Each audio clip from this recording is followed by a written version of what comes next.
दिखाई देगा super moon.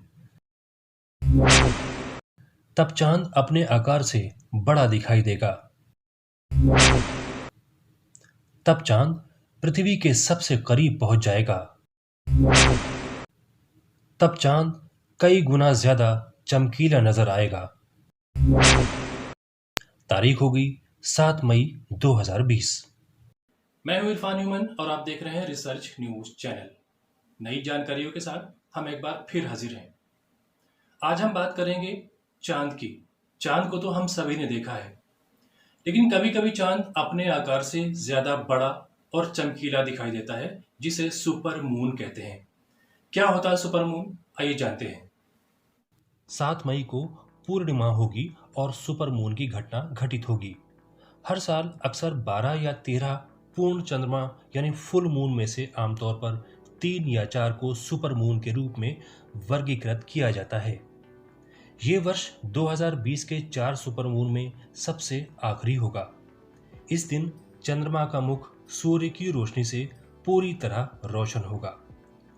Super moon का ये चरण 10:45 यूटीसी पर होगा। यूटीसी यानी कोऑर्डिनेटेड यूनिवर्सल टाइम या यूनिवर्सल टाइम कोऑर्डिनेटेड, विश्व के समय का वो प्राथमिक मानक है जिससे दुनिया का समय और घड़ियां नियमित होती हैं। प्रायः ग्रीनिच माध्य समय को ही यूटीसी माना जाता है। यूटीसी समय में हम 5.5 घंटे जोड़कर भारतीय समय आईएसटी यानी इंडियन स्टैंडर्ड टाइम को मालूम कर सकते हैं। सुपर मून की घटना में चंद्रमा पृथ्वी के सबसे करीब पहुंच जाता है और अपने सामान्य आकार से थोड़ा बड़ा और चमकीला दिखाई देता है।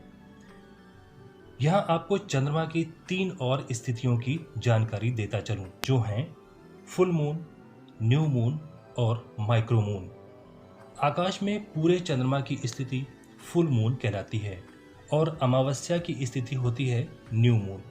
जो चंद्रमा सुपर मून की तुलना में 14% छोटा और 30% कम चमकीला दिखाई देता है, उसे माइक्रो मून कहते हैं। ये सब चंद्रमा से पृथ्वी के बीच की दूरी का खेल है। पृथ्वी के सबसे निकट चंद्रमा की कक्षा पर स्थित बिंदु को पेरिगी कहा जाता है और सबसे दूर का बिंदु अपोजी कहलाता है। फुल मून या न्यू मून के समय जब पृथ्वी के केंद्र से चंद्रमा के केंद्र की दूरी 2,23,694 मील से कम रह जाती है तो सुपर मून की घटना घटित होती है। इसी तरह एक ऐसे फुल मून या न्यू मून के समय जब पृथ्वी के केंद्र से चंद्रमा के केंद्र की दूरी 2,51,655 मील से अधिक हो जाती है तो इसे माइक्रो मून कहते हैं।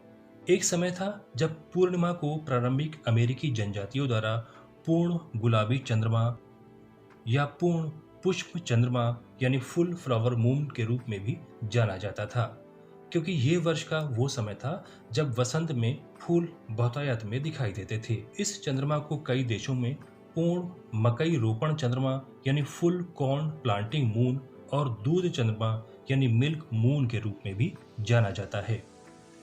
विज्ञान के इतिहास में सुपर मून को लेकर कुछ खास तारीखें दर्ज हैं, जैसे 14 नवंबर 2016 का सुपर मून 26 जनवरी 1948 के बाद सबसे नजदीक से दिखाई देने वाला सुपर मून था। अगली बार ऐसे ही पूर्णिमा की स्थिति बनेगी जब 25 नवंबर 2034 में चंद्रमा धरती के करीब पहुंच जाएगा और सुपर मून नजर आएगा। 21वीं सदी का सबसे करीबी सुपर मून 6 दिसंबर 2052 को दिखाई देगा।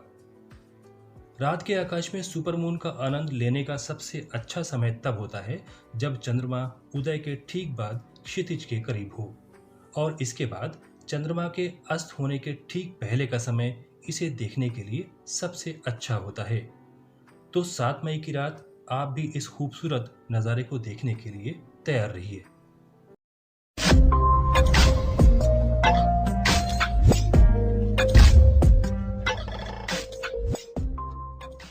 अब एक सवाल आपके ज्ञानवर्धन के लिए।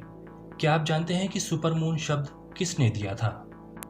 इस सवाल का जवाब है, सुपर मून शब्द को पहली बार वर्ष 1979 में एक ज्योतिषी रिचर्ड नोल द्वारा दिया गया था।